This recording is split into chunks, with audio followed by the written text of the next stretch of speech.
On the agenda tonight, we're going to be taking a look at Cristina Deutekom, and she's going to be performing the Magic Flute.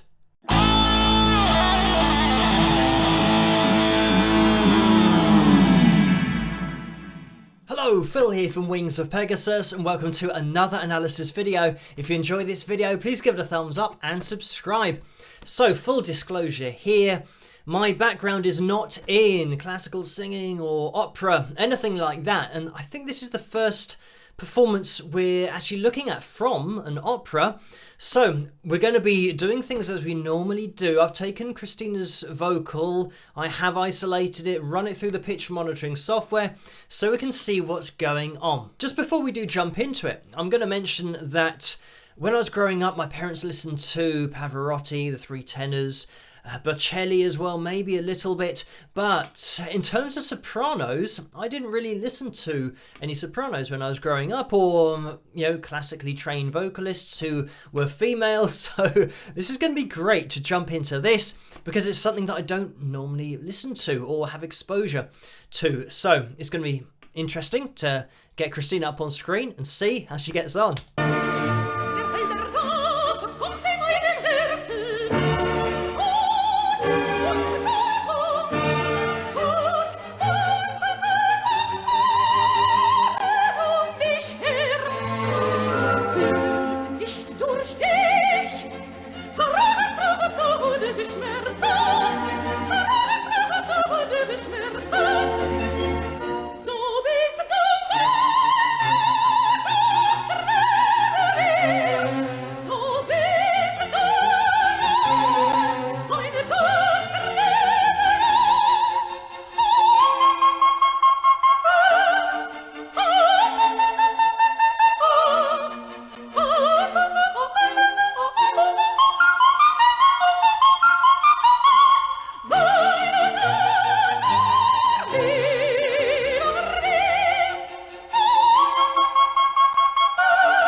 And there we have it. So, that is, singing on a totally different level.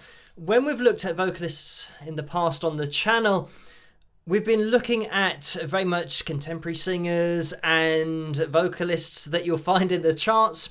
And when we have looked at classically trained singers, I think this just is on a different level, even from those other analysis videos, because there's so much in this that strikes you technique-wise and strikes me technique-wise. Just listening to this, the first thing that you are hit with is the resonance and the way that Cristina, in her voice, she has this resonance that makes it sound, or at least it takes on the personality and the colour of chest voice, having power in these notes that when we go back, I mean, we can see on our pitch monitoring software that, you know, we've got F sharp 5s, G sharp 5s, you know, we are A sharp 5s as well. As we go on, we can see that we're getting up to G sharp 5 here. And I think what's happened is that with the pitch monitoring software, this is set to 440 Hertz, equal temperament, and it might have been in the conversion of this recording being on tape, it maybe ran a little bit fast because it does seem a little bit sharp. I mean, instrumentally, not vocally, just the whole performance. And I doubt that they were tuning to 446 Hertz or something like that. It's just the conversion that's happened afterwards from tape to maybe then converting it into digital. That's why it's running a little bit fast. But we can see we're getting a great appreciation here of the range that we've got going on. Just crazy. But it's not just the range. It's the sound of these notes being so consistent and so full. I mean, you really do get the impression that Cristina, if she stood next to you, if she, you know, stood next to you in the past, sadly she has passed away, but if she stood next to you and just sang in front of you, she would blow your head off because of that sense of power you get with these high notes. Generally, when singers ascend in range, their voice thins out and it's very difficult to keep that same sound and the same body in the sound as you get from chest voice, because that's just how it works. You have to thin out those vocal cords. But here, it is so consistent from her chest voice all the way up through her range into her head voice. It's just crazy thick, the sound that we get. And let me just take it back because we'll have a listen to these notes again.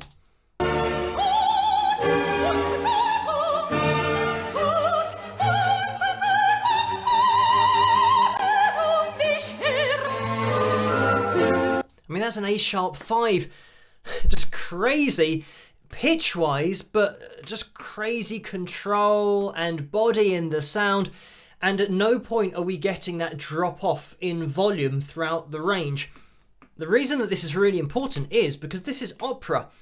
So it means that when opera singers perform, you know, back in the day, they didn't have PA systems and you weren't able to get your voice to the back of the opera house with any help. You had to be able to do that just with your technique and your resonance and just your vocal power effectively.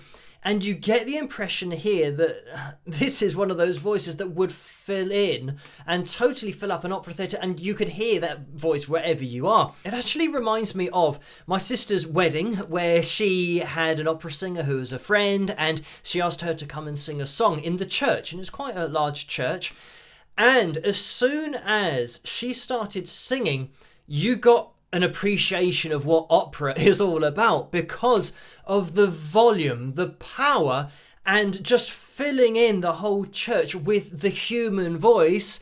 And that was it, you know, not singing into a microphone. So singers, opera singers, sing at a totally different level. It's almost as if when you hear a trained opera singer, you realise that they're doing something different. They're not singing as you know it, because they are projecting their voice to a level that you think wouldn't be possible. Just mentioning flexibility, I want to spend a little bit of time talking about that, because this style of singing, referred to as coloratura, which is, I think, adding more colour, or how it's defined in Italian, something like that, because of the way that the vocalist sings, you know, not legato passages that are very close together. You have lots of jumps, lots of trills, lots of runs, things that are demanding technically of the voice from a flexibility perspective. And if I was trying to relate this to more contemporary singing, it would be somebody who sings a lot of notes rather than sticking on a particular melody and holding it for a long time, then going to another note. They're flipping between lots of notes all the time, and especially having large jumps from one note to the next. So we're talking about not just a semitone or a tone, but, maybe 5 semitones, 6 semitones, even a whole octave above. So it's having that kind of vocal ability in order to perform that in this kind of setting with this power and with this vocal consistency. This is one of those performances that I could just spend years going through just bit by bit, but we will jump into a vocal passage here just to get an appreciation of this resonance and power that Cristina had.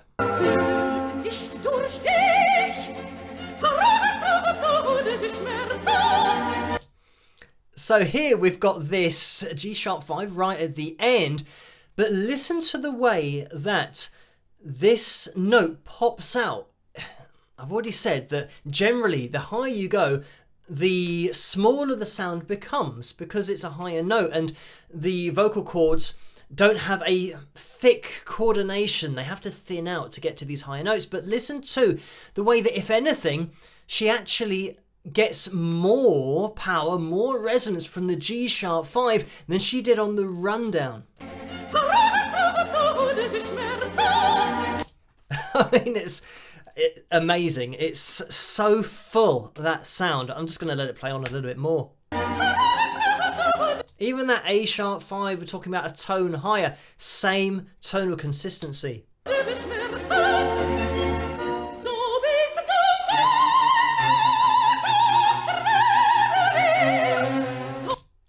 And of course, we've got this wide vibrato that we can see. And, if we listen to this in slow motion, you'll hear the way that we go sharp of the note. And it's something I mentioned about classical singers, getting that drama from the performance. And of course, in opera, it's going to be the most dramatic way of singing anyway, because that's what it's all about, the drama of the performance and the story. But let's listen to this in slow motion.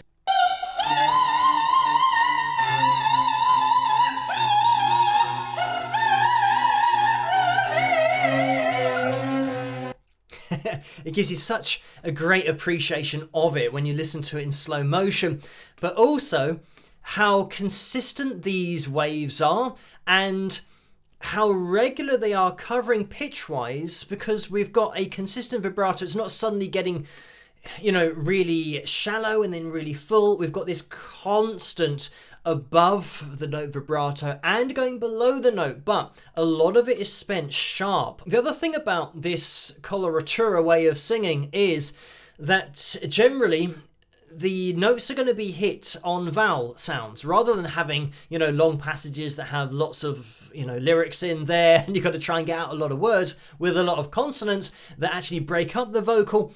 You have these notes that are being hit, often very far apart from each other from a pitch perspective, but just hit on vowel sounds. So it leads me to a part of the performance that I just find really impressive. I mean, it's just all impressive, but this especially, we'll have a listen to this section.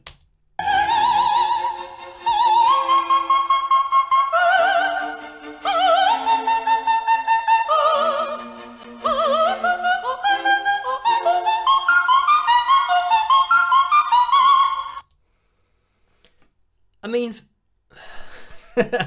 for me, that is the cleanest staccato vocal that I have ever heard. And, I have already said that I haven't listened to, a load of opera singers and classically trained singers. It's not my background, but I've listened to a lot of singers. I've done a lot of analysis videos, and having a passage like that is so technical, hitting those notes that accurately and that cleanly, I've never heard it done this well. And the reason that it's so impressive is because when your vocal cords are singing or speaking or doing anything, they're having to snap to positions, but it's not an instant thing. It's not like if you play an open E string on your guitar and you play your E4 and then you fret the E5 on the 12th fret of your high E string, you can just push that down, it instantly happens. As soon as you pick that string, it's going to go from the E4, fret the note E5 straight away. The vocal cords, if you are trying to do that, you're hitting E4, and obviously, you know, we're talking about more in the male range down there, but you're hitting an E4, and if you then wanted to hit an E5, the vocal cords have to now snap. Snapping's the wrong word, but when it's done quickly, I call it snapping, but they have to adjust so that you can't go straight to that note, because the vocal cords have got to get shorter to make the hole smaller to give you a higher note. So it means that these vocal cords are adjusting. They're getting tighter and getting looser, getting tighter, getting looser, getting tighter. All of this is happening in a split second. So Cristina's flexibility vocally is on a totally different level, because her vocal cords are moving.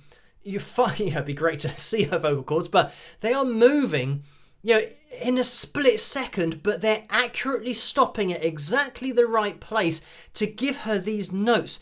And these notes are so accurate. I've slowed down the vocal to half speed so that the pitch monitoring software has more of a chance to pick out these notes, so that we can see it on the pitch monitoring software, which we couldn't before.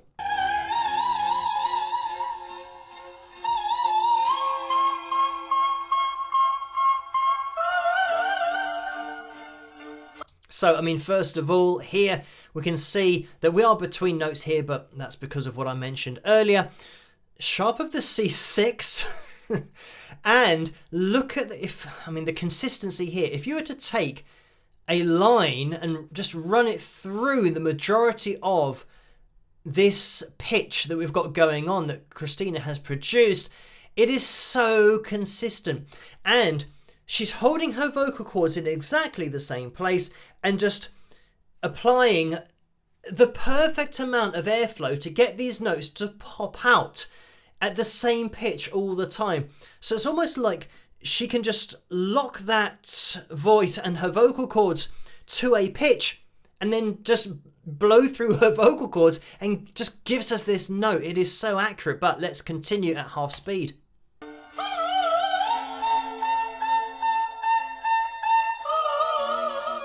I mean, look at this, the consistency again. Now let's get into this more technical passage.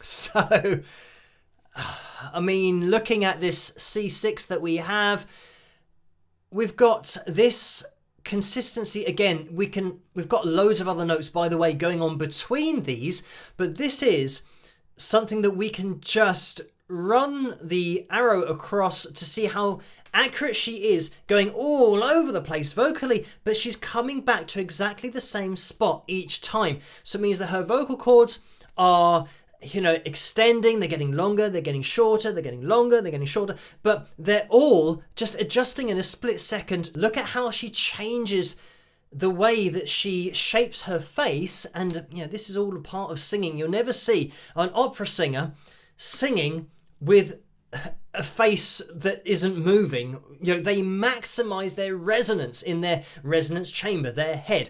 So it means that by opening up their mouth and just making as much space as possible in their head, they're going to get the maximum amount of resonance, which is essential for this style of singing.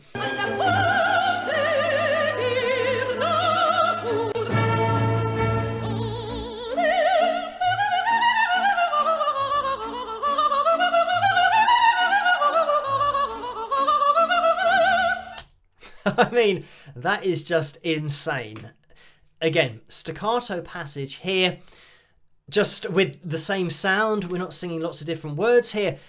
The accuracy of all of those notes, I mean, it is something that you kind of have to listen to again just to take it in. That this is the human voice that's doing this, just vocal flexibility on a totally different level.